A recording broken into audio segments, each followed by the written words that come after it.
William Henry Perkin was born on March 12, 1838 in London, England. As a boy, Perkins' causality promoted early interest in the arts, science, photography, and engineering, but it was a chance stumbling upon a run-down yet functional laboratory in his late grandfather's home that solidified the young man's enthusiasm for chemistry. As a student at the City of London School, Perkins became immersed in the study of chemistry. His talents and devotion to the subject was perceived by his teacher, Thomas Hall, who encouraged him to attend a series of lectures given by the eminent scientist Michael Faraday at the Royal Institution. Those speeches fired the young chemist's enthusiasm further, and he later went on to attend the Royal College of Chemistry, which he succeeded in entering in 1853 at the age of 15. At the time of Perkins' enrollment, the Royal College of Chemistry was headed by the late German chemist August Wilhelm Hofmann. Perkins' scientific gifts soon caused Hoffman's attention, and within 2 years, he became Hoffman's youngest assistant. Not long after that, Perkins made the scientific breakthrough that would bring him both fame and fortune. At the time, quinine was the only available medical treatment for malaria. The drug is derived from the bark of the Syncaloma tree native to South America, and by 1856, a demand for the drug was surpassing the available supply. Thus, when Hoffman made some passing comments about the desirability of a synthetic substance for quinine, it was unsurprising that his star pupil were moved to take up the challenge.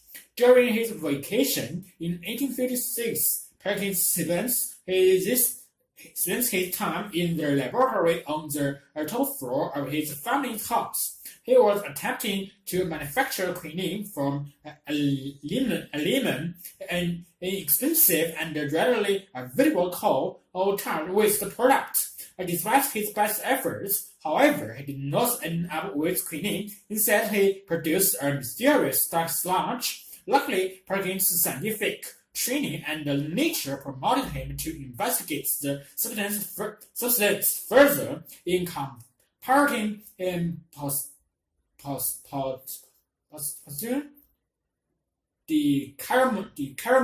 decaramate and alcohol into the anemone at various stages of the experimental process. He finally produced a deep purple solution, and proving in the truth of the famous scientist Louis Pasteur's words, "Chance favors only the prepared mind." Perkins saw the potential of his unexpected find. Historically, textile dyes was made from such natural sources as plants and animal excretions. Some of these, such as the glandular molecules of snails, were difficult to obtain and outrageously expensive. Indeed, the purple color extracted from a snail was once so costly that in society at the time, only the rich could afford it.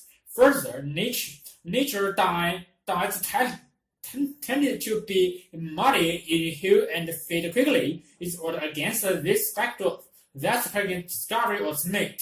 Perkins quickly grasped that his purple solution could be used to color fabric, thus making it the world's first synthetic dye. Realizing the importance of this breakthrough, he lost no time in patenting it. But perhaps the most fascinating of all Perkin in reaction to his find was his nearly instant revelation that the new dye had commercial possibilities. Perkins originally named his dye Terrain Purple, but its nature became commonly known as Marvel from the French for the plants used to make the color violet.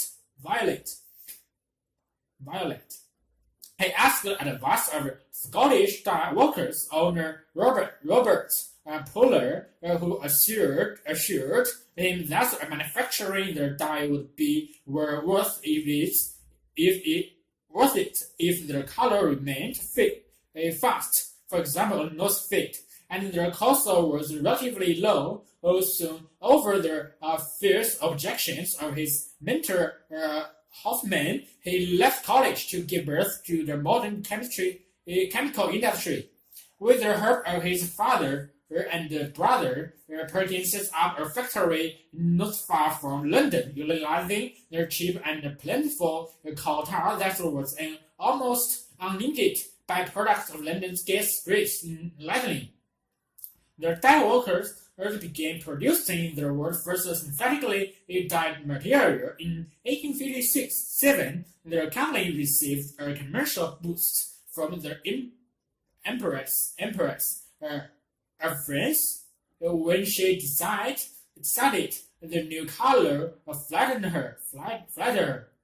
Very soon, Marvel was the necessary shade for all the fashionable ladies in that country. Not to be outdone, England Queen Victoria also appeared in public wearing a mauve gown, and thus making it all the rich in England as well. The dye was bold and fast, and the public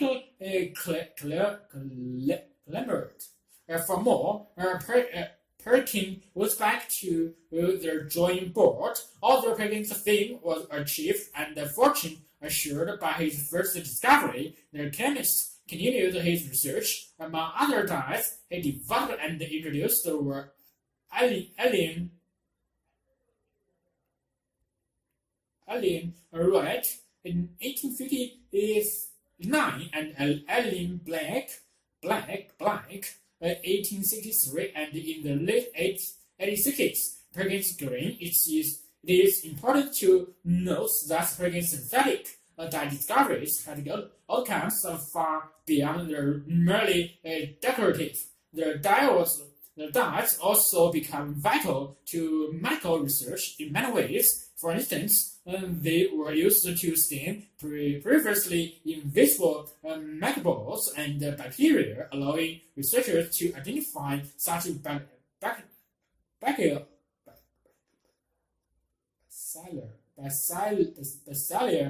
as tuberculosis, cholera, and anthrax. Artificial dyes continue to play a crucial role today, and in what would have been particularly pleasing to Perkin, their current use in the research for a vaccine against malaria.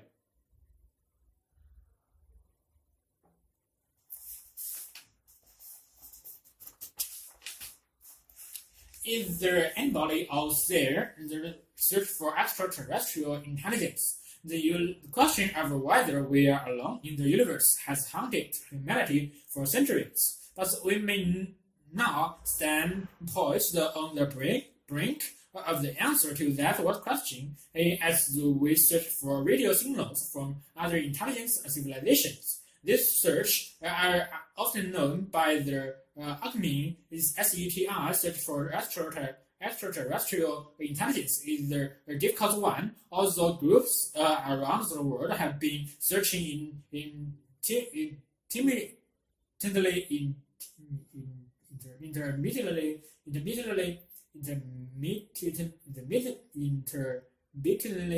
for 3 decades. It is only now that we have reached the level of technology where we can make a determined attempt to search all nearby stars for any sign of life.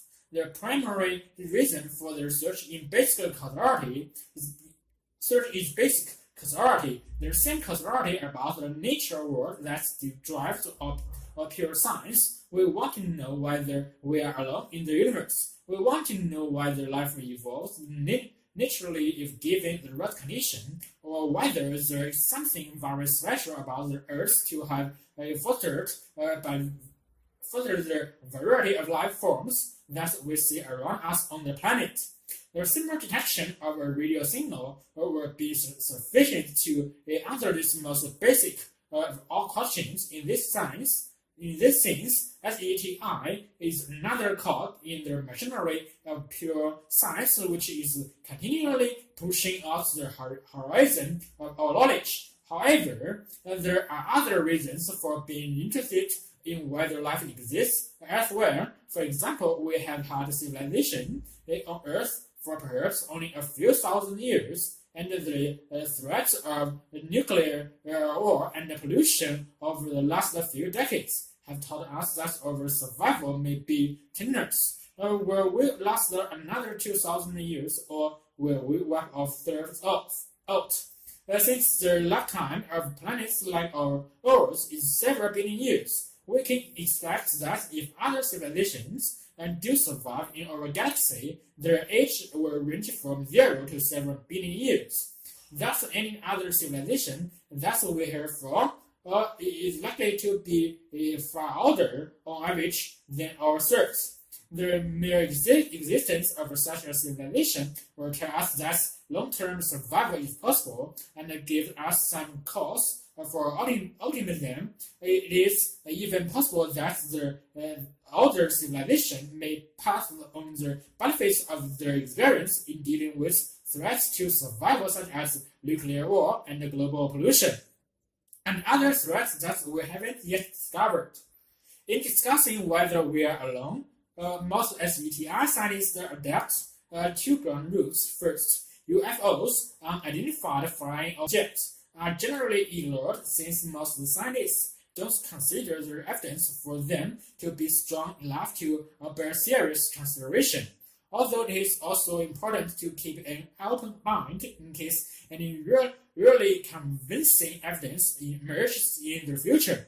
Second, we make a very conservative assumption that we are looking for a life form that is pretty well like us. Since if it differs radically from us, we may well not recognize it as a life form, quite apart from whether we are able to communicate with it.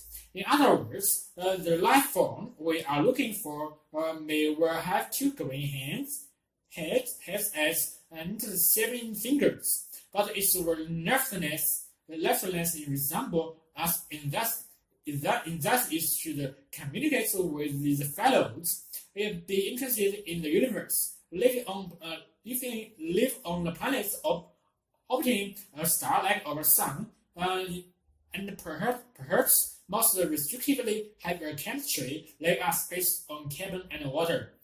Even when we make these assumptions, our understanding of other life forms is still severely limited.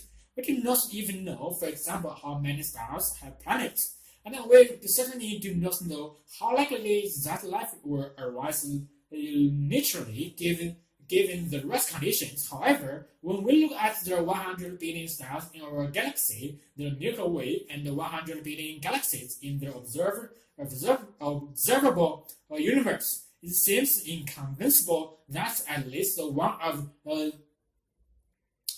these planets does not have a life form on it. In fact, the best educated guesses we can make, using the little that we do know about the conditions for carbon-based life, leads us to estimate that perhaps one in 100,000 stars might have a life-bearing planet orbiting it.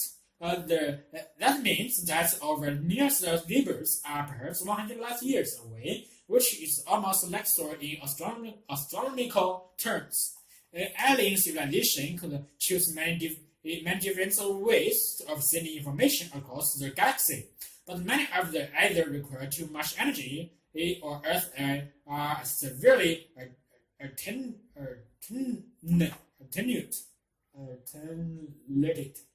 were traversing in the vast distance across the galaxy. It turns out that for a given amount of transmitted power, radio waves in their frequency range 1,000 to 3,000 MHz travel the greatest distance, and so all searches to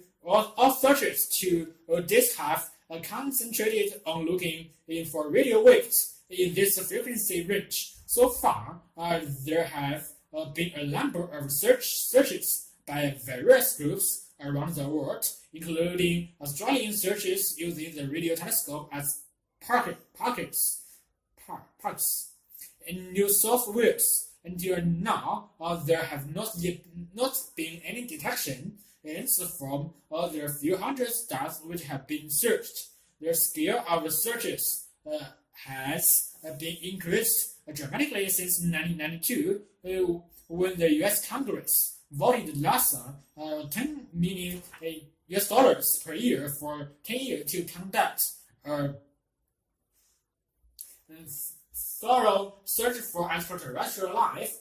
Much of the money in this project is being spent on developing the special hardware needed to search many frequencies at once. The project has two parts. One part is a targeted search using the world's largest radio telescopes. The American-operated telescope in Arecibo, Puerto Rico, and the French telescope in Nancy, in France.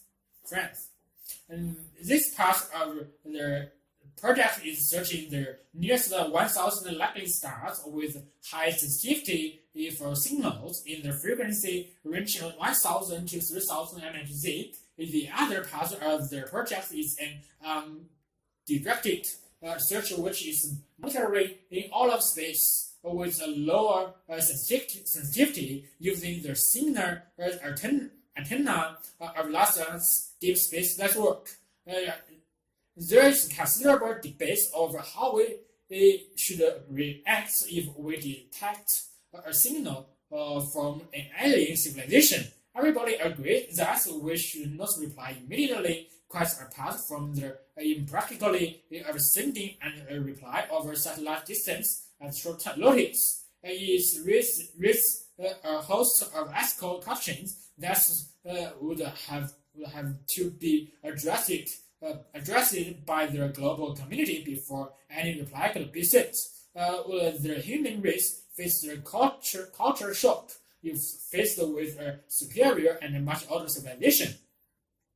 Luckily, there is no urgency about this. The stars being searched are hundreds of light years away, so it takes hundreds of years for their signal to reach us, and a further few hundred years for a reply to reach them. It is not important then if there's delay of a few years or decades, where the human race debates the question of whether to reply and perhaps carefully drafts a reply.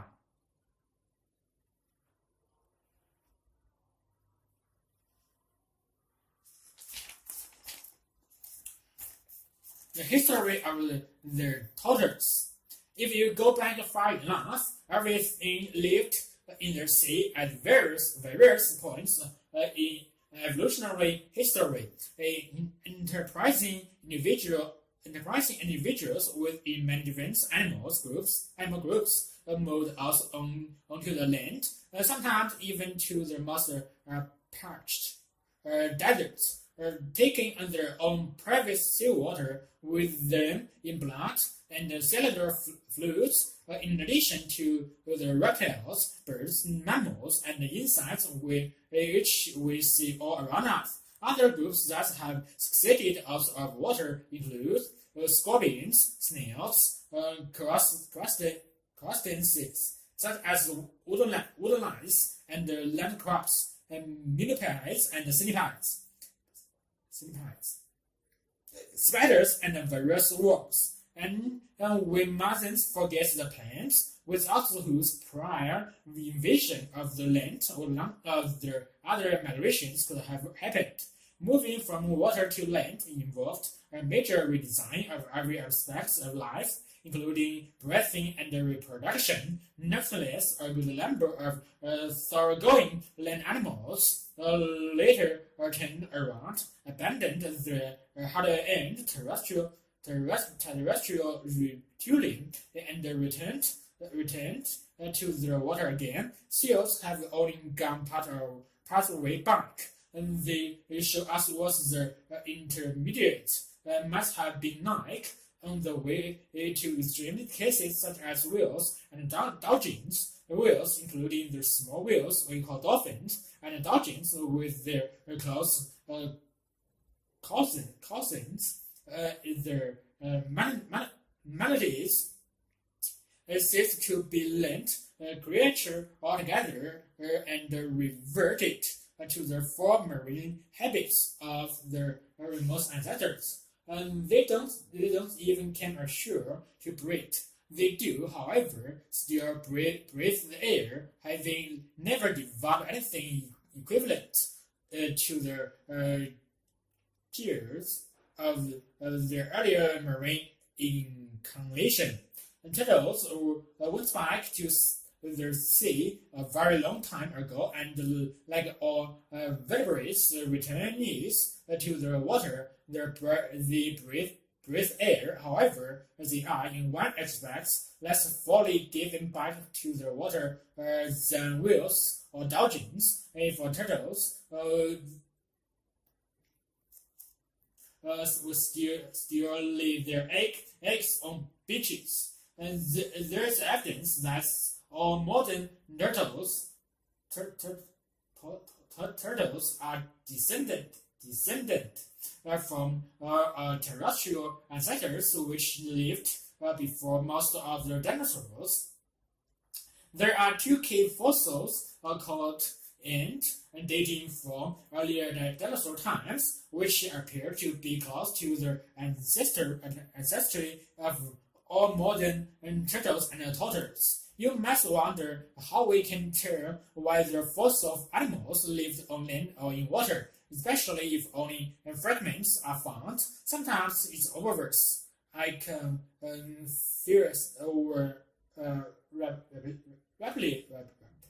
reptilian in contemporaries of the dinosaurs with the fins and streamlined bodies. Their fossils look like dolphins, and they surely lived like dolphins in the water. With the turtles, it was a little less obvious. One way to tell is by measuring their bones of their forelimbs. And Otter Joyce and John Gouthner at the Yale University obtained 3 measurements in these particular bones of 71 species of living in turtles and turtles. They used a kind of triangular graph paper to plot the 3 measurements against one another. Other than turtles species formed a test cluster of points in the upper part of the triangle. Other water turtles clusters in the lower parts of the triangular graph. And there was no overlap, except when they added some species that spent time both in water and on land. And sure enough, this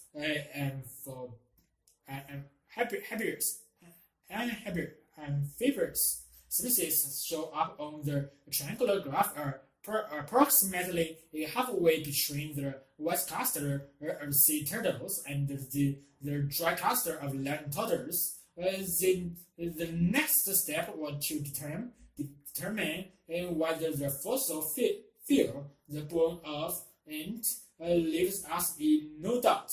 The points on graph are just in the thick of the dry cluster, but these fossils were dry land turtles. They came from the era before our turtles returned to the water. Yes, you might think, therefore, that modern land turtles have probably stayed on land ever since those earlier terrestrial times, and as most mammals did after a few of them went back to the sea, but apparently not. If you draw us a family tree of all modern turtles and toads, literally all their branches are aquatic. To this extent, toads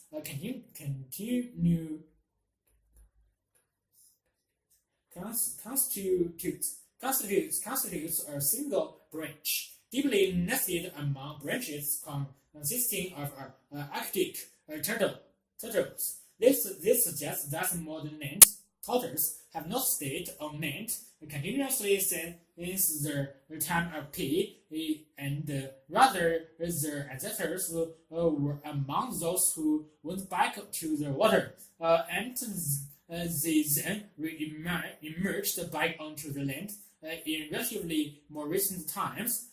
Turtles, therefore, represents a remarkable diversity in common with all mammals, reptiles, and birds. Their remote ancestors were marine fish, and before that, various more or less worm-like creatures stretching back still in the sea to the primeval bacteria. Later ancestors lived on land and stayed there for a very large number of generations. Later ancestors still evolved back into the water and became sea turtles. And then finally, they returned yet again into the land as turtles, some of which now lived in the dries of deserts.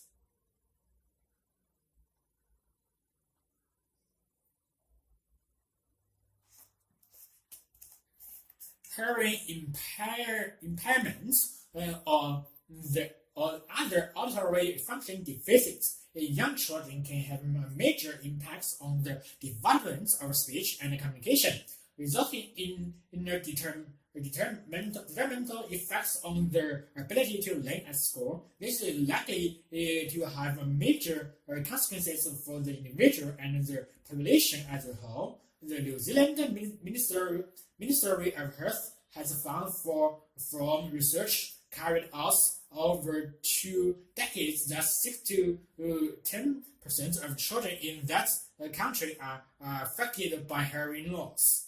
A preliminary study in New Zealand has shown that classroom noise presents a major concern for teachers and pupils. Modern teaching in practice, the organization of desks in the classroom, poor classroom acoustics, and mechanical means of ventilation, such as air conditioning units, all contribute to the number of children unable to comprehend the teacher's voice. Education researchers Nelson and Sawyer have also suggested that recent trends in learning often involve collaborative interaction of multiple minds and tools as much as individual procession of information. And this all amounts to heightened activity and noise levels, which have the potential to be particularly serious for children experiencing auditory function deficits. Noise in classrooms can only exacerbate the difficulty in comprehending and processing verbal communication with other children and instructions from their teacher. Children with auditory function deficits are potentially failing to learn to their maximum potential because of noise levels generated in classrooms. The effects of noise on the ability of children to learn effectively in typical classroom environments are now the subjects of increasing concern. The International Institute of Noise Control Engineering, on the advice of the World Health Organization,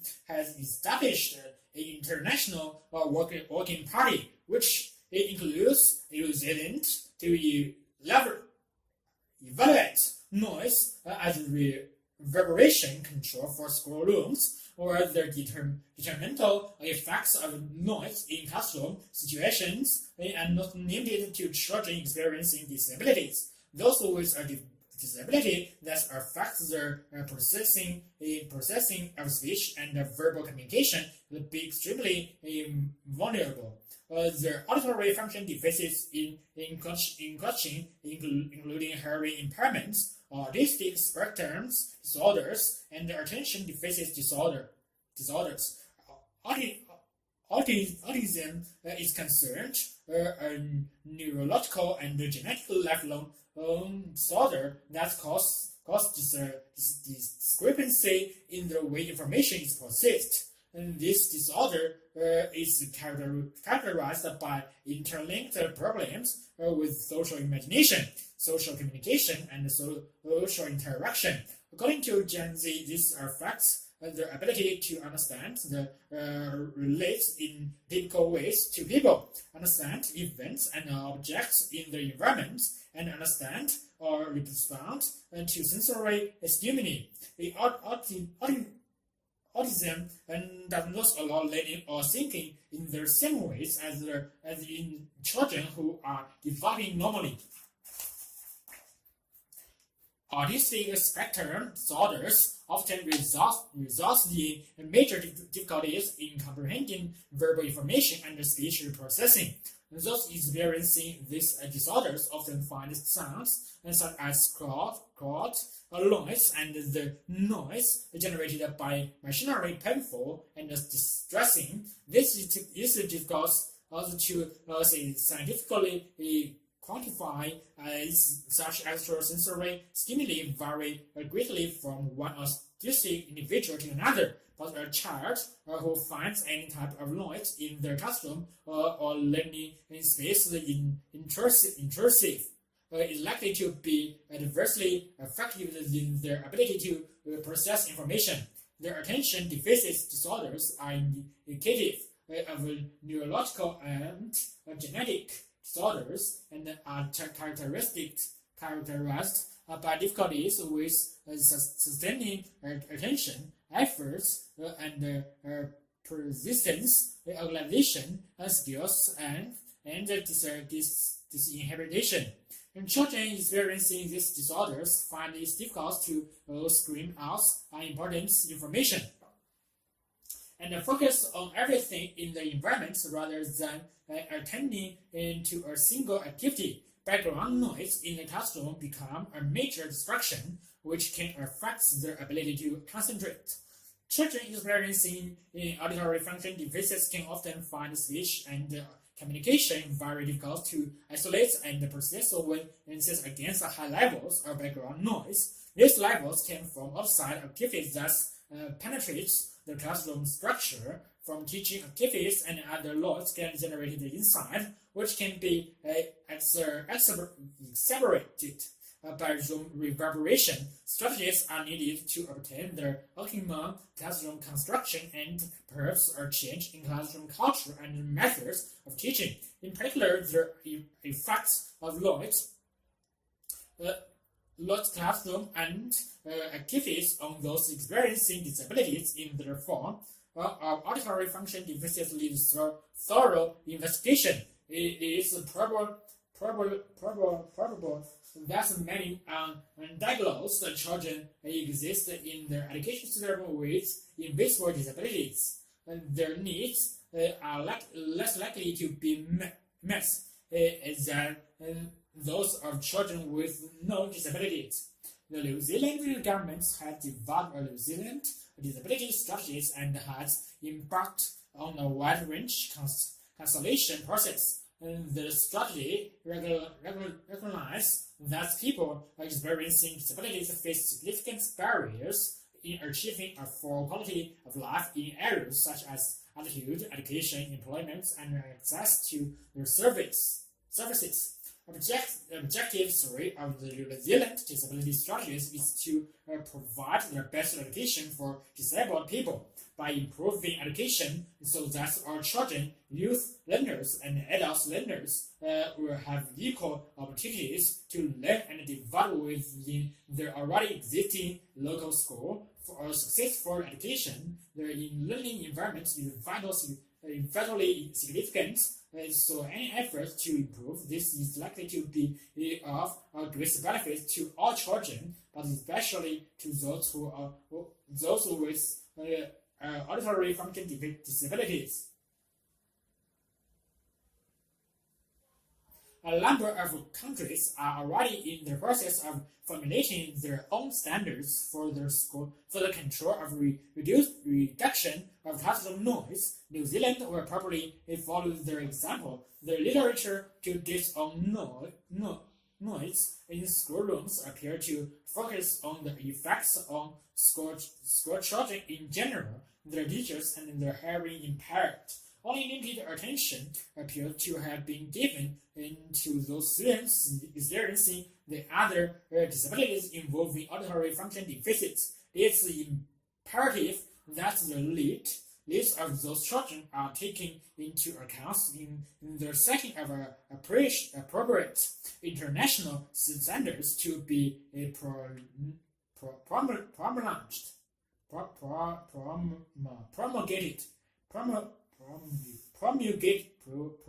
promulgated in future. Venus in transit. On 8 June 2004, more than half of the population of the world were treated to a real astronomical events for over 6 hours. Their planet Venus steadily edged its way over the surface of the Sun. In their transits of Venus was the first since 6 December 1882. On that occasion, the American astronomer Professor Simon Newcomb led a party to South Africa to observe the event. They were based at a girls' school, where it is alleged the combined forces of 3 school mistresses outperformed the professional with the accuracy of their observations. For centuries, transits of Venus have joined explorers and astronomers alike to the four colors of the globe. And you can put this all down to the extraordinary polymath Edmund Halley. In November 1677, Halley observed a transit of innermost planet Mercury from the desolate islands of in the South Pacific. He realized that from different latitudes, the passage of the planets across the sun disk would appear to differ. By timing their transits from two widely separated locations, teams of astronomers could calculate their parallax angle, their apparent difference in position of an astronomical body due to a difference in the observer's position. Calculating in this angle would allow astronomers to measure what their ultimate goal, the distance of the Earth from the Sun. This distance is known as the astronomical units of AU or AU. Halley was answered that the AU was one of the most fundamental of all astronomical measurements.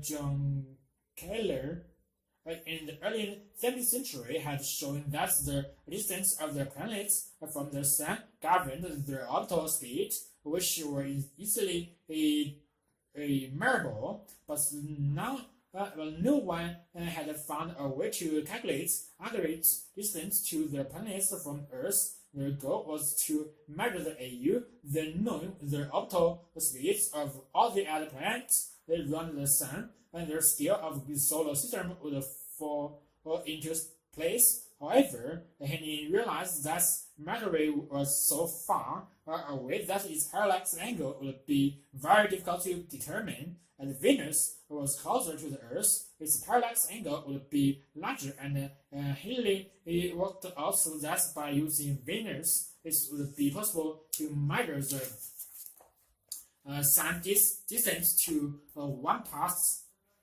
in 500. But there was a problem. Transits of Venus, unlike those of Mercury, are real,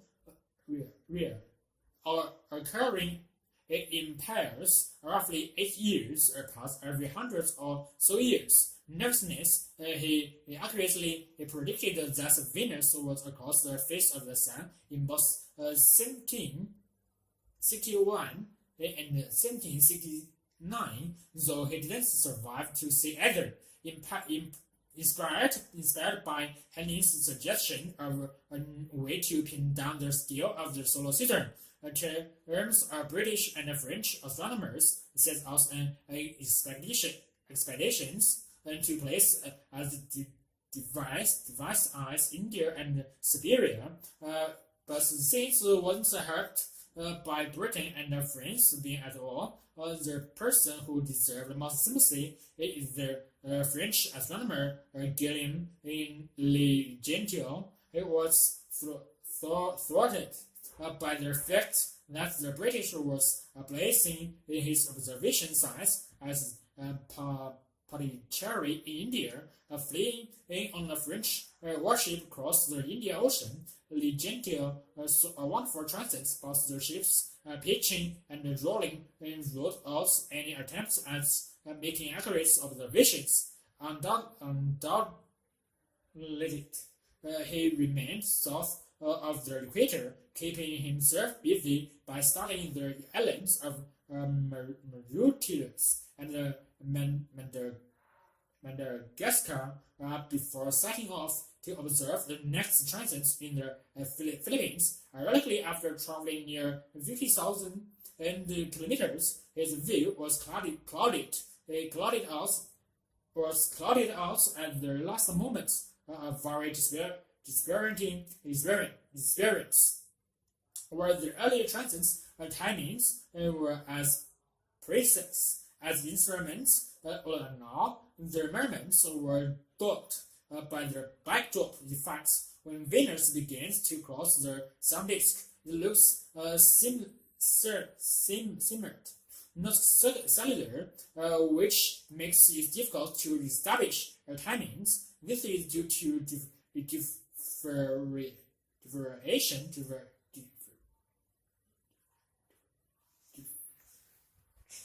differentiation of light. The second problem is that Venus exhibits a hollow of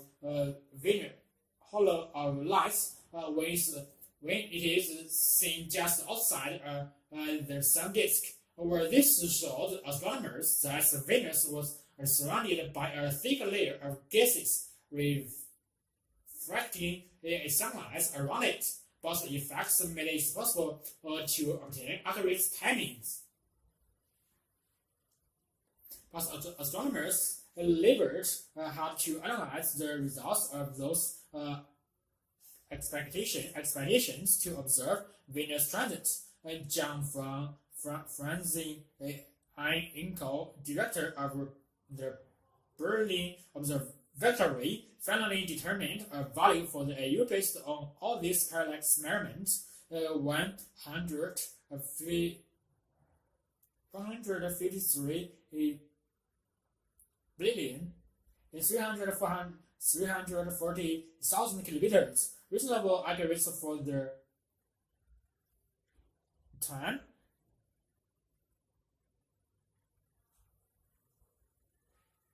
That is quite close to today's value of 149 billion 597,870 kilometers, determined by radar, which has now suppressed transits and all other methods in accuracy. The AU is a cosmic measuring rod, and the basis of how we scale the universe, the parallax principle can be extended to measure the distance to the stars. If we look at the star in January with Earth as 1 point in its orbit, it will seem to be in a different position from where it appears 6 months later. Knowing the width of Earth's orbit, the parallax shifts left astronomers calculate the distance. June 2004 transit of Venus was thus more of an astronomical spectacle than the scientifically important event, but such transits have paved the way for what mass prove to be one of the most vital breakthroughs in the cosmos, detecting Earth-sized planets orbiting the other stars.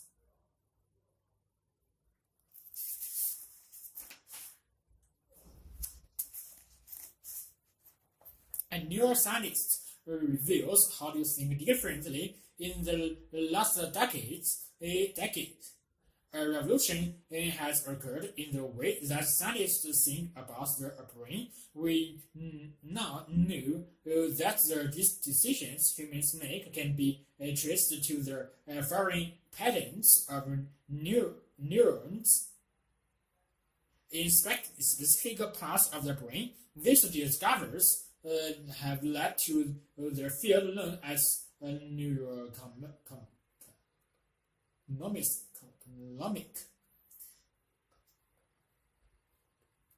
which studies that brain's secrets to success in economic environments that demands innovation and being able to do things differently from competitors. A brain that can do this is an iconoclastic. One briefly, an iconoclast is a person who does something that others see can't be done. This definition implies that iconoclasts are different from other people, but more precisely, it is their brains that are different in 3 distinct ways: perception, fear response, and social intelligence. Each of these 3 functions utilize a different circuit. In their brain, in cells, must suggest that their brain is irrelevant. That thinking in original or even revolutionary way is more a matter of personality than brain function. But the field of neuroeconomics were born out of the realization that the physical workings of the brain place limitations on the way we make decisions. By understanding these constraints, we begin to understand why some people march to different drumbeat. The first thing to realize is that their brain suffers from limited resources. It has a fixed energy budget about the same as a 40 watts less bomb.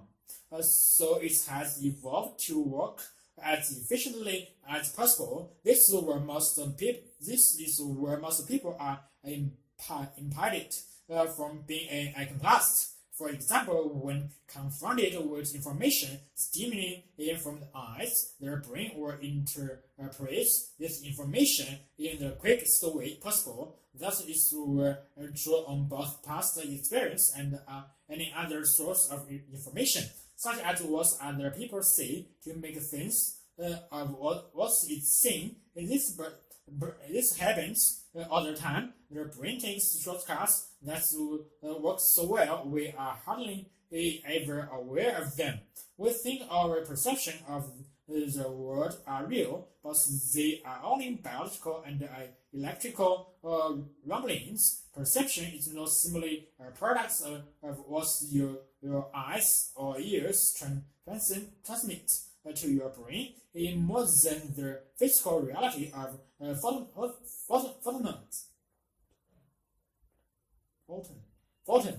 of sound waves. Perception is the product of the brain. In perception, it is central to class them. The iconoclast sees things differently to other people. Their brain do not fall into efficiency. pitiful as much as the average person's brain can last either because they were born that way or through learning have found ways to work around the perceptual shortcuts that plunge most people. Perception is not something that is hardwired into the brain. This learned process, which is both a cause and an opportunity for change. The brain faces the fundamental problem of interpreting physical stimuli from the sense. Everything in the brain sees, hears, or touches has multiple interpretations. The one that is ultimately chosen is simply the brain's best theory. In technical terms, these conjectures have their basis in the statistical likelihood of one interpretation over another and are heavily influenced by past experience and importantly for the potential iconoclast. What other people say, the best way to see things differently to other people is to bombard the brain with the things it has never encountered before. Novelty release the perceptual process from their chains of past experience and forces the brain to make new judgments. Successful iconoclasts have an extraordinary willingness to be exposed to what is fresh and different. Observation of iconoclasts shows that they embrace lofty where most people avoid things that are different. The problem with lofty, however, is that it tends to trigger the brain's fear system. Fear is a major impediment to thinking like an iconoclast and stops the average person in his tracks. There are many types of fear, but the two that inhabits iconoclastic thinking and people generally find difficult to deal with are fear of uncertainty and fear of public ridicule. This may seem like a trivial phobias,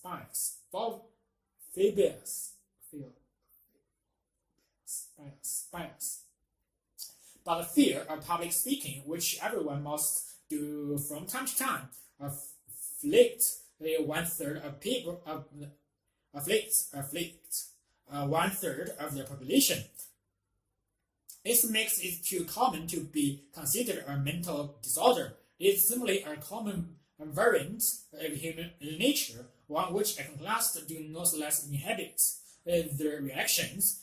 Finally, to be successful iconoclast, an individual must share their ideas to other people. This is where social intelligence comes in. Social intelligence is the ability to understand and manage people in a business setting.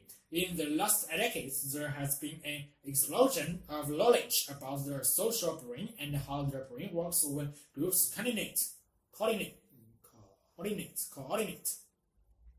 Decision making. Neuroscience has revealed which brain circuits are responsible for functions like understanding what other people think, empathy, fairness, and social identity. These brain regions play key roles in whether people convince others of their ideas. Perception is important in social calculation too. The perception of someone's enthusiasm or reputation can make or break a deal. Understanding how perception become intertwined with social decision making shows why successful iconoclasts are so real. Iconoclasts creates new opportunities in every area, from artistic expression to technology to business. They display creativity and innovation not easily accomplished by committee. Their rules are as important to them. Iconoclasts face alienation and failure, but can also be a major asset to any organization. It's crucial for success in any field to understand how the iconoclast mind works.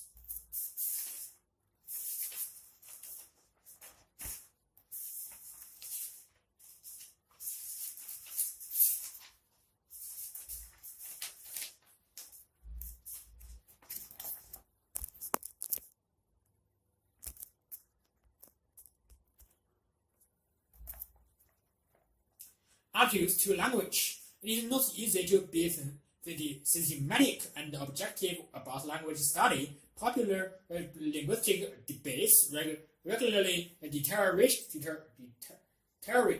into investigative and polemic.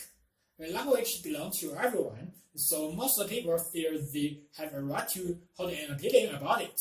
And when opinions differ, emotions can run high. Arguments can start as easily over minor points of usage as over major policies of linguistic education.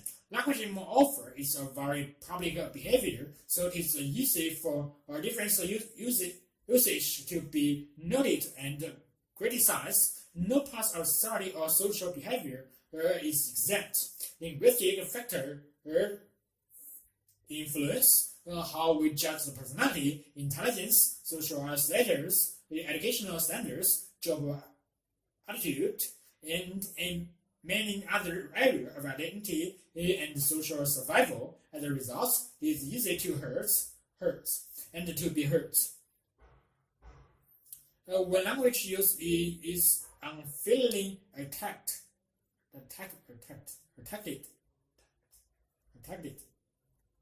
In the most general sense, prescriptivism is the view that one variety of language has an inherently higher value than others, and that this ought to be imposed on the whole of the speech community. The view is propounded, especially in relation to grammar and vocabulary, and frequently with reference to pronunciation. The variety which is favored in this account is really a version of the standard written language, especially as encountered in literature or in the formal spoken language, which most closely reflects this style. Adherents to this variety are said to speak, or less correctly, deviation from it is said to be incorrect. Other main languages have been studied prescriptively, especially in the 18th century approach to the writing grammars and the dictionaries. The aim of these early grammarians was threefold. They wanted to codify the principle of their languages, to show that there were a certain beliefs, the apparent chaos of usage. They wanted the means of settling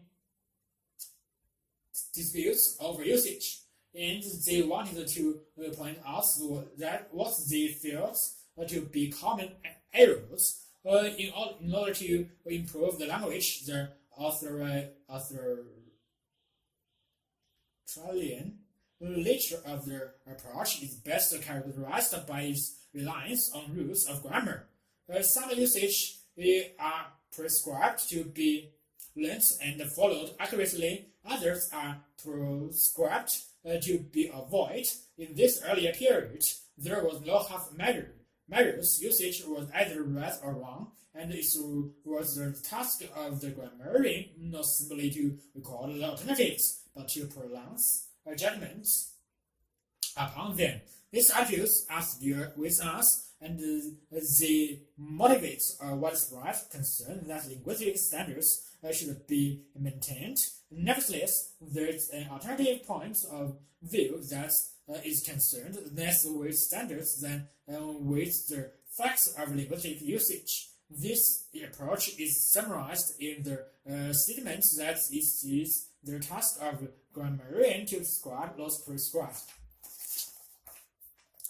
To record the facts of linguistic diversity and not to attempt the impossible task of evaluating language variation or halting language change. In the second half of the 18th century, we already find advocates of this view, such as Josephine Priestley, whose rudiments of English grammar 1861 insists that the custom of speaking is the original and only just standard of any language. Linguistic issues, it is argued, cannot be solved by logic and legislation, and this view has become the tenet of the modern linguistic approach to grammatical analysis. In our own time, the opposition between descriptive and prescriptive has often become extreme, with both sides painting an unreal picture of the other. Descriptive grammarians have been presented as people who do not care about standards because of the way they see all forms of usage are equally valid.